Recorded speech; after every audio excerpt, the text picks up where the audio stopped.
thanks for tuning in to hear me talk about my 2002 Firebird for a little bit. There is going to be a lot of clips and videos of the car, which I want to focus on more than me talking about it, because not the biggest talking in front of a camera guy. So that's why I've actually got this.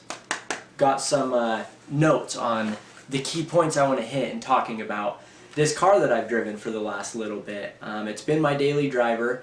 I've put maybe about 6,000 or 7,000 miles on it, and I just sold it. So long story short, it just didn't make financial sense for me to keep right now. Was super happy with it.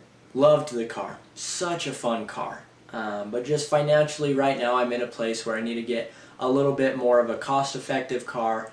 Down the road I'll be able to save up some money, get back into some fun cars of my own.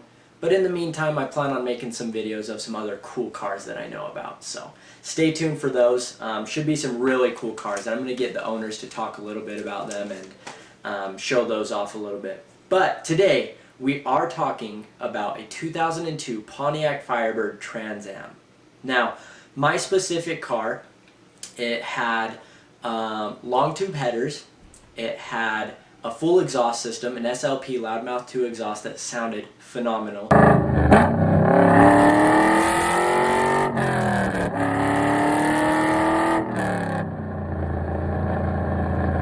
Had high flow cats. Besides that, had the ram air hood, an SLP intake box. It had and 410 gears, and I think that's it as far as some slight modifications on it. Sounded great, and it ripped. It was a fun car. Fun car. What I wanted to talk about, if you're looking at buying an F-body Camaro or an F-body Firebird, especially with the LS1, I would strongly urge you to do it. You're going to really enjoy the car. You're going to learn some things. They are a fun car to have. So at first I want to talk about the potential of the platform, which I'm only going to talk about briefly because you can go through a million other YouTube videos that are going to go over it more in depth. But if you want to drag race, great car to go drag racing. If you want to do autocross, great car to do autocross. If you want to do drifting, people have done that too. So the aftermarket is huge for these F-body cars, and they handle it really well. They're a good platform. As far as making a 6th street car, you can do that as well. Just know you're going to have to spend a little bit of money because these cars are getting older. You're going to have to, if you find a clean example, you're going to have to dish out a little bit more than $10,000. If you're looking for something that needs a little bit of work, I mean, they're great for right around that $8,000 to $10,000 range. Hard to beat the performance bargain at that price point. So, next thing, the LS1, the T56, phenomenal. The 6-speed T56 is great. Hydraulic clutch, the gearbox is nice. So, the LS1s, I really like the way they put the power down. You have a lot of torque down low, and it's a really even flat torque and power curve. So really a fan of that. Next, let's talk about the styling, especially the Firebirds. The styling is unique. Nothing quite has the road presence that those Firebirds do.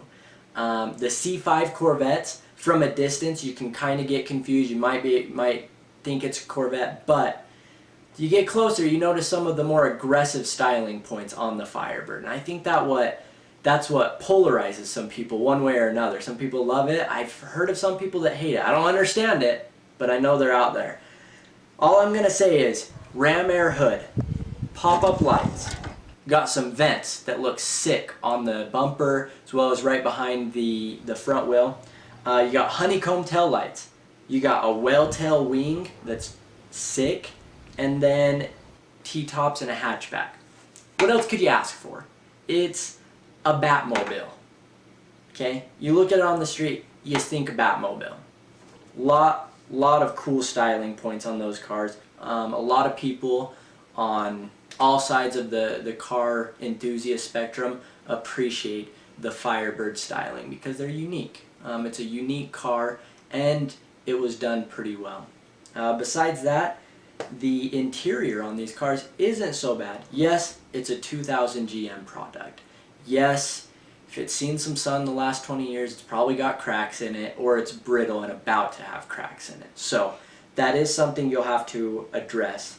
But as far as interiors go, especially in that era, the Firebird has one of the better ones. So it's respectable. You clean it up, put some conditioner on the hard plastics and stuff. They shine up pretty nice, and they're respectable. You're able to live with them. Some cool stuff on the sides of the front seats. It's got some cool lines. I don't know if I have any videos of that, but they are there if you want to Google those. Those are really cool. And the nice thing is the back seats. With the Corvette, I did have a 93. As cool as it is, it's nicer to have a back seat. So, all in all, loved the Firebird. Didn't make a lot of financial sense. My particular model had some issues with like the rear end, some things going on with the clutch. And for me to install a stock rear end didn't make a whole lot of sense because the manual cars like to go through rear ends, even stock, alarmingly fast. So I wanted to put something that was able to handle more power, and if I was going to do that, I'd be dropping an entry point of around $2,000 on a rear end. Now if I'm going to drop $2,000 on a rear end, I'm going to have to justify having that rear end in there, right? So that means other supporting mods for more power, and then I can't have all that power and have a junky looking car, so then I'd have to address all the cosmetic issues. So long story short, just got to the point where I figured I'd better just enjoy the time I had with it and move on. I couldn't justify putting the $8,000 that I would want to make it a really, really sweet street ride. Anyways, that's about it on the Firebird. That would be my only warning is the rear ends on those F-body cars, they're trash.